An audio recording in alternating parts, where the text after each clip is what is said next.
Hello everyone and welcome to trading with Rahul Tandon. तो आपने कुछ सिचुएशन फेस करी होंगी जिसमें आपने ये देखा होगा कि मार्केट ऊपर जा रहा है पर आपका कॉल ऑप्शन का प्राइस नहीं बढ़ रहा, मार्केट नीचे जा रहा है पर आपकी कॉल ऑप्शन का प्राइस पुट ऑप्शन का प्राइस नहीं बढ़ रहा। एक्सपायरी के टाइम पे आपके कॉल ऑप्शंस बहुत ज़्यादा, कॉल ऑप्शन और पुट ऑप्शन दोनों जहाँ से जिस प्राइस पे आपने लिए थे वहां से बहुत ज़्यादा रिड्यूस होके अराउंड जीरो के आसपास या लेस देन 10 आ गए हैं। ओके, तो ये सब चीज़ें जो होती हैं इसका रीज़न होता है ऑप्शन ग्रीक्स। ओके, तो आज हम ऑप्शन ग्रीक्स सिंपल भाषा में समझने की कोशिश करते हैं। ओके, तो पहला ऑप्शन ग्रीक है डेल्टा। तो बिफोर एंटरिंग स्लाइड मैं आपको बता देता हूँ एक चीज। तो अगर मार्केट एक पॉइंट से दूसरे पॉइंट में मूव हुआ, ओके, एक पॉइंट से दूसरे पॉइंट में मूव हुआ तो उसके एक पॉइंट से दूसरे पॉइंट में मूव होने पर उसके ऑप्शन का प्राइस कितना बढ़ेगा, ये आपको बताता है डेल्टा।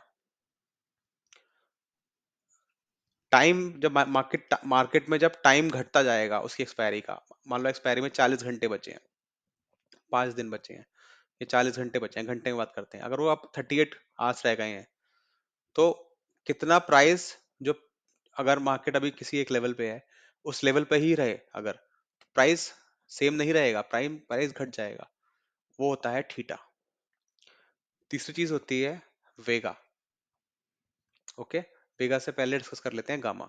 तो गामा क्या होता है कि जो डेल्टा जितना बढ़ता है आपका, ठीक है, डेल्टा यहां से यहां तक बढ़ा, ठीक है, वो कितना बड़ा, वो चीज डिफाइन करता है गामा।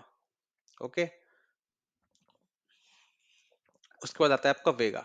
ठीक, वेगा थोड़ा कॉम्प्लेक्स है, वेगा मैं आपको एंड में समझाऊंगा, पहले बात करते हैं डेल्टा की थोड़ा डिटेल में। तो डेल्टा क्या होता है? फॉर एग्जांपल निफ्टी अभी 20,000 पे है और 20,000 की कॉल ऑप्शन का प्राइस 100 रुपए है, तो 20,000 की कॉल ऑप्शन पे डेल्टा जो होगा वो अराउंड 0.5 होगा। अब निफ्टी अगर ऐसे 0.5% बढ़ता है, मीन 100 रुपये बढ़ता है, तो उसका प्राइस 50 रुपए के आसपास बढ़ेगा। ठीक है, ये होता है डेल्टा। ठीक, एग्जाम्पल दे दिया मैंने आपको। तो एटीएम पे जो डेल्टा होता है वो कॉल ऑप्शन का 0.5 होता है। ठीक, पुट के ये माइनस में होता है तो 0.5 ही मान लो। ठीक, और आईटीएम और एटीएम में अ, अगर आप देखोगे तो आईटीएम में डेल्टा ज्यादा होता है। तो अगर आपको बाइंग करनी है तो आप आईटीएम और एटीएम के स्ट्राइक्स चूज करो, ना कि ओटीएम्स, क्योंकि ओटीएम पे डेल्टा कम होता है और थीटा ज्यादा होता है। उससे क्या होता है कि वहां पर प्राइस की वैल्यू उतनी नहीं बढ़ती है अगर मार्केट धीरे धीरे ऊपर जाता है तो।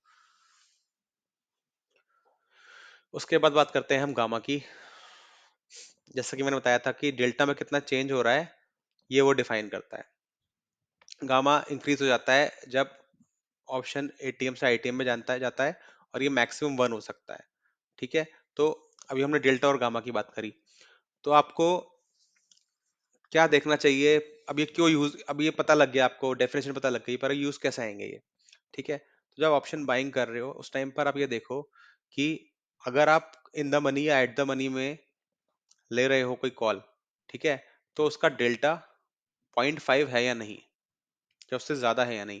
अगर कोई डेल्टा 0.5 या 0.4 से कम है तो उसको अवॉइड करो, उस उस ऑप्शन को उस टाइम लेना अवॉइड करो, क्योंकि उसमें डेल्टा है ही नहीं। ओके, बायर्स के पर्सपेक्टिव से बता रहा हूँ। ठीक, तो एक चीज मैं दिखा देता हूँ।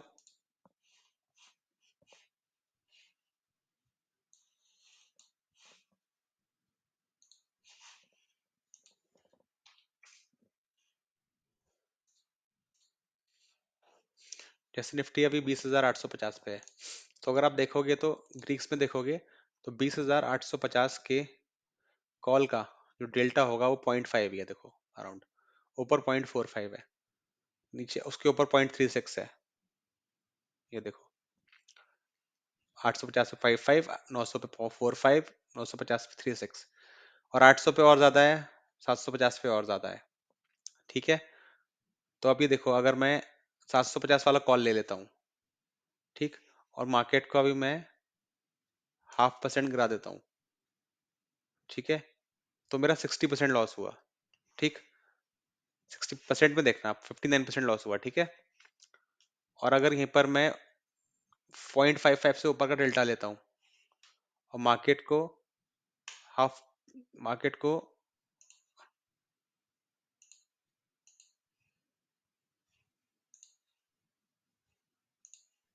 0.5% गिरा देता हूँ, तो यहाँ पे देखो मेरा 81% का लॉस हो गया। वहां मेरा 59% का लॉस था, यहाँ मेरा 81% का लॉस हो गया। और लोग और भी ऊपर का ले लेते हैं, लोग यहाँ पे सीधे ये वाला बाय करके बैठ जाते हैं। ठीक है, उस केस में तो आपका बहुत ज्यादा लॉस हो जाएगा। ये देखो आपका 93% का लॉस हो गया। तो जितना ज्यादा डेल्टा वाली आप अपनी स्ट्राइक लोगे बाइंग करते हुए, उतना ज्यादा आपको प्रॉफिट के चांस भले ही ना रहे, पर आपका लॉस कम होगा। ओके, तो इसलिए डेल्टा देखना जरूरी है। या तो आपको याद हो जाएगी हाँ ये इन द मनी है तो उसमें डेल्टा इतना होगा, या फिर आप यहाँ के चेक कर सकते हो।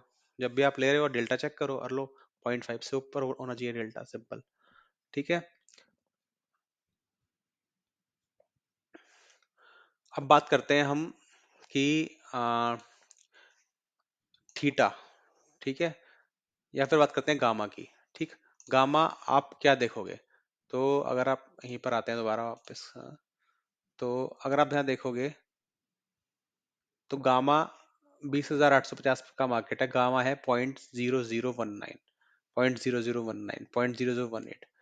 ठीक है, तो अब क्योंकि इन दोनों के प्राइस में डिफरेंस नहीं है, ठीक, अगर आप प्राइसेस देखो तो इन दोनों के प्राइस में ज़्यादा फर्क नहीं है, इसलिए इनका गामा भी सेम है। ओके, तो ये रीजन है कि गामा सेम है। तो गामा आपका आपको तब देखना चाहिए जब मार्केट ट्रेंडिंग बहुत ज्यादा चल रहा है। तब आपको ये चेक करना है कि जो गामा है, ठीक है, वो आपका डेल्टा के साथ सही कैलकुलेट कर रहा है या नहीं।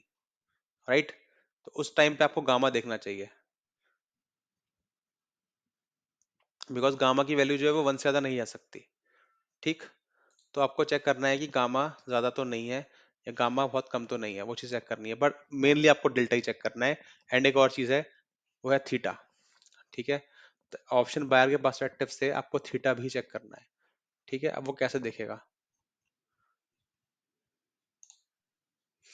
तो ये देखिए आप, 20,850 पे थीटा कितना है? -20। ठीक, और नीचे थीटा माइनस होता जा रहा है। ठीक है, तो ऊपर थीटा कम होता जा रहा है। ठीक, तो इसको मैं इस तरह से दिखाता हूँ, इसको ऐड करके दिखाता हूँ यहाँ पर। यहाँ पे देखिएगा आपको ग्रीक्स में, तो आप यहाँ देखो डेल्टा 0.54, थीटा -29। इसका मतलब समझते हो आप?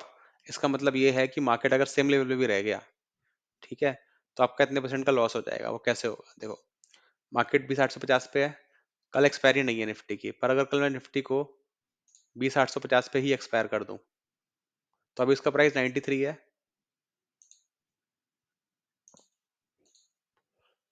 इसका प्राइस हो जाएगा 65। ठीक है, ये कितने पॉइंट गिरा? ये गिरा अराउंड 28 पॉइंट। और यहाँ पे ग्रीक कितना था? थीटा 29। तो वही है, यही आपका थीटा है, कितने पॉइंट का आपका डिके हो रहा है। ठीक, तो इस तरह से आप थीटा कैलकुलेट कर सकते हो। आप यहाँ पे भी देखोगे अगर, तो थीटा 1441 का थीटा डिके हो रहा है यहाँ पर, 1591 का। ठीक है, तो ये चीज आप देख सकते हो। अब बात करते हैं गामा की, सॉरी वेगा की। तो एक चीज होती है आईवी, जिसे बोलते हैं इम्प्लाइड वोलेटिलिटी। ओके, जिसे हम विक्स बोलते हैं। तो जब विक्स बढ़ता है ना, तो वेगा बताता है कि विक्स के बढ़ने से कितना ऑप्शन का प्राइस बढ़ेगा। तो इंडेक्स के बढ़ने से ऑप्शन का प्राइस बताएगा आपको आपको डेल्टा। ठीक है, डेल्टा कितना बढ़ रहा है वो डिफाइन करेगा थीटा, आपका क्या कहते हैं, गामा। ठीक, एंड अगर वोलेटिलिटी बढ़ रही है तो ऑप्शन का प्राइस और कितना बढ़ेगा, वो आपको बताएगा वेगा। तो ये थोड़ा कॉम्प्लिकेटेड हो जाता है, पर आपको एक पॉइंट्स पता होने चाहिए। फॉर एग्जाम्पल आप यहाँ पे देखो,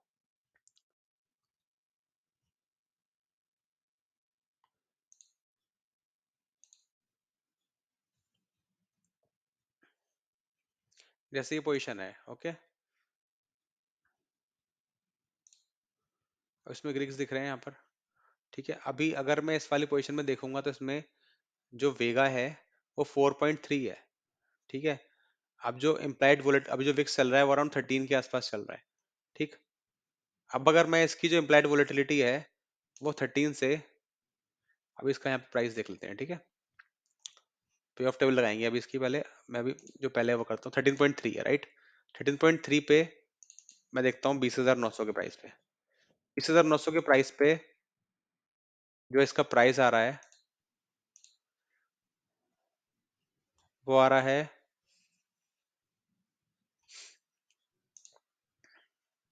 92। ओके, 92 आ रहा है इसका प्राइस 20,900 पे। अब मैं यहाँ पर वोलेटिलिटी बढ़ा रहा हूँ, ये देखो 96 हो गया। कुछ भी चेंज नहीं हुआ, ना निफ्टी का लेवल चेंज हुआ, ना ही आ, डेल्टा वेल्टा कुछ चेंज नहीं हुआ, लेकिन आप ये देखो यहाँ पर इसकी वजह से इसका प्राइस बढ़ता जा रहा है। तो अगर विक्स 16 हो जाएगा तो ये 104 हो जाएगा 93 से, राइट। रीजन, क्योंकि यहाँ पर वोलेटिलिटी बढ़ गई है, तो इसमें अगर आप देखोगे तो इसका वेगा बढ़ गया होगा, 4.1 हो गया वेगा। देखो यहाँ पे अब वेगा कम हो जाएगा, ठीक है। अभी मैं इसे फिर से देखो, मैंने 13.3 कर दिया, जो पहले था तो वेगा 4 हो गया। जैसे ही मैंने 16 करा था, वेगा 4.1 हो गया था, राइट। तो वेगा इम्प्लाइड वोलेटिलिटी बढ़ने से सिर्फ वेगा बढ़ रहा है, अगर आप यहाँ देखोगे तो, ठीक है। ठीक, तो इम्प्लाइड वोलेटिलिटी से क्या बढ़ रहा है, वेगा बढ़ रहा है। एंड थीटा में तो डिफरेंस आएगा ही आएगा, ठीक है, लेकिन मेनली वेगा बढ़ता है, तो वेगा के बढ़ने से बाकी सब चीजें भी बढ़ती हैं आपकी, ठीक। ये देखो आप, हर चीज बढ़ती जा रही है, ठीक है। डेल्टा कम क्यों हो रहा है, ये डेल्टा कम इसलिए हो रहा है बिकॉज मैंने ये 18.3 कर दिया है, ठीक है। तो ये सब चीजें कैलकुलेट करके ही आपका सब चीजें बनती हैं। अब मैंने अगर यहाँ पे देखो वोलेटिलिटी कम कर दी, तो वेगा कम हो जाएगा, सेम लेवल पे आपका लॉस होना स्टार्ट हो जाएगा। अगर आप देखोगे तो आपका लॉस हो गया सेम लेवल पे, ठीक है। तो ये चीजें होती हैं जिस वजह से आपको पता भी नहीं होता और आपका लॉस और होता है। तो जब आपने एक पोजीशन ले रखी होती है तो आपको ये सारी चीजें मॉनिटर करनी बहुत जरूरी है कि कि आईवी कितना जा रहा है, वेगा कितना जा रहा है, डेल्टा कितना जा रहा है। क्योंकि अगर ये बहुत ज्यादा मेजर डिफरेंसेस में आ रहा है, तो अगर आपकी साइड पे है तो हो सकता है आपका आपने 100 रुपये प्रॉफिट एक्सपेक्ट करा हो और 1,500 रुपये प्रॉफिट हो जाए। और दूसरी साइड अगर आपने 100 रुपये लॉस एक्सपेक्ट करा हो और आपका 200 रुपये लॉस हो जाएगा, आपका एसएल नहीं है, तो सेम सेम लेवल पे ही, सिर्फ इन चीजों के घटने बढ़ने से। तो आईवी, डेल्टा और थीटा, ये चीजें तो आपको जरूर देखनी है पोजीशन लेने से पहले, उसके बाद ही आपको पोजीशन लेनी है।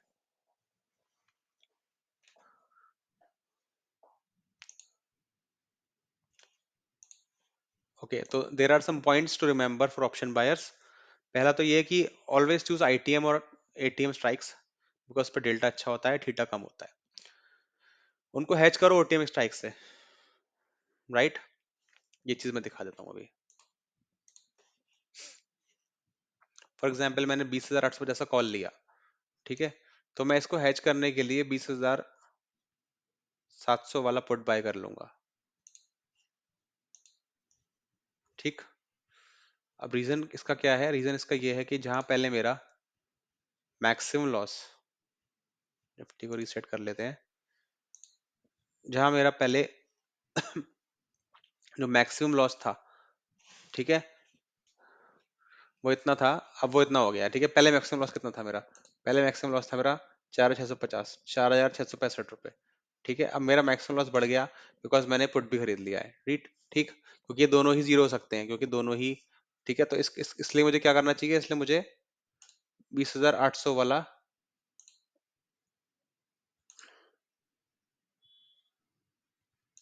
हाँ, अगर मैंने ये बाय करा है, तो जो मुझे अगर मैंने यहाँ पे हैज कर लिया, तो इससे क्या होगा देखो, मेरा 5,000 रुपये का लॉस हो रहा है, ठीक है।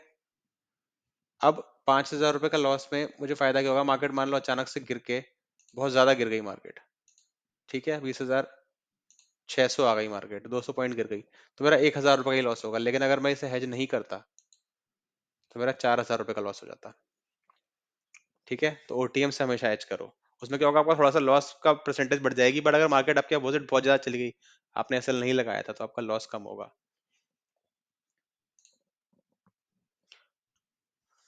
उसके बाद है कि कोई भी ट्रेड को होल्ड मत करो इफ उसका थीटा ज्यादा है, मींस अगर आप वो ओटीएम पे है तो, क्योंकि उसके चांसेस ज्यादा हैं जीरो होने के। अगर आईवी टू हाई है तो थोड़े वेट करो, थोड़ा डिकेगा, ये बहुत जरूरी है, ये बहुत ज्यादा जरूरी है, ठीक है। फॉर एग्जाम्पल आज का अगर हम चार्ट देखें आईवी का, वैसे तो नहीं है आईवी पूरे दिन सेम लेवल पर रही होगी, ये है इंडिया विक्स। तो इंडिया विक्स आज पहले ऊपर गया यहाँ तक, एंड फिर नीचे आया यहाँ पे, ठीक है। तो आपको यहाँ पर पोजीशन लेनी ज्यादा प्रॉफिटेबल थी। अब चाहे इस टाइम मार्केट ऊपर रहा हो या नीचे रहा हो, डजेंट मैटर, लेकिन यहाँ पे आईवी कम थी तो आपके ऑप्शन के प्राइस कंपेरेटिवली यहाँ पर ज्यादा हुए। मान लो ये आईवी यहाँ पर इतनी है, ठीक है। अब निफ्टी यहाँ पर इस लेवल पे होगी और यहाँ पर इस लेवल पे होगी, उतने प्राइस नहीं होंगे क्योंकि यहाँ पे आईवी कम है, ठीक है। तो आप अगर यहाँ पे लेते तो आपको ऑप्शन के प्राइस कम मिलते, उसके बाद आईवी बढ़ा और निफ्टी भी बढ़ा, तो आपको दोनों, आपको वेगा का भी प्रॉफिट मिलेगा और आपको डेल्टा का भी प्रॉफिट मिलेगा और आपको थीटा का भी प्रॉफिट मिलेगा, तो आपका ज्यादा प्रॉफिट होगा। And last is always look and delta, vega and theta for front end. Vega भले आप मत भी देखो, आप आई भी यहाँ पे बस इंडिया विक्स देख लो कि इंडिया विक्स अपने आज के दिन के टॉप पे तो नहीं है, तो मत लो ट्रेड, थोड़ा उसे नीचे आने का वेट करो, ठीक है। लेकिन डेल्टा तो आप जरूर देखो और थीटा आप जरूर देखो। इसका सिंपल तरीका है कि आईटीएम और ओटीएम ही लो, वो वहाँ पे सही ही होता है डेल्टा और थीटा। तो ये था, आई होप मैंने समझाने की आपको कोशिश करी। अगर आपको और वीडियोस चाहिए ऑप्शन के रिलेटेड और डिटेल वीडियो चाहिए, बैक टेस्टिंग चाहिए, तो मैं उस पर वीडियो बना सकता हूँ। प्लीज मुझे कमेंट्स में बताना। Thank you, have a nice day and keep your capital safe.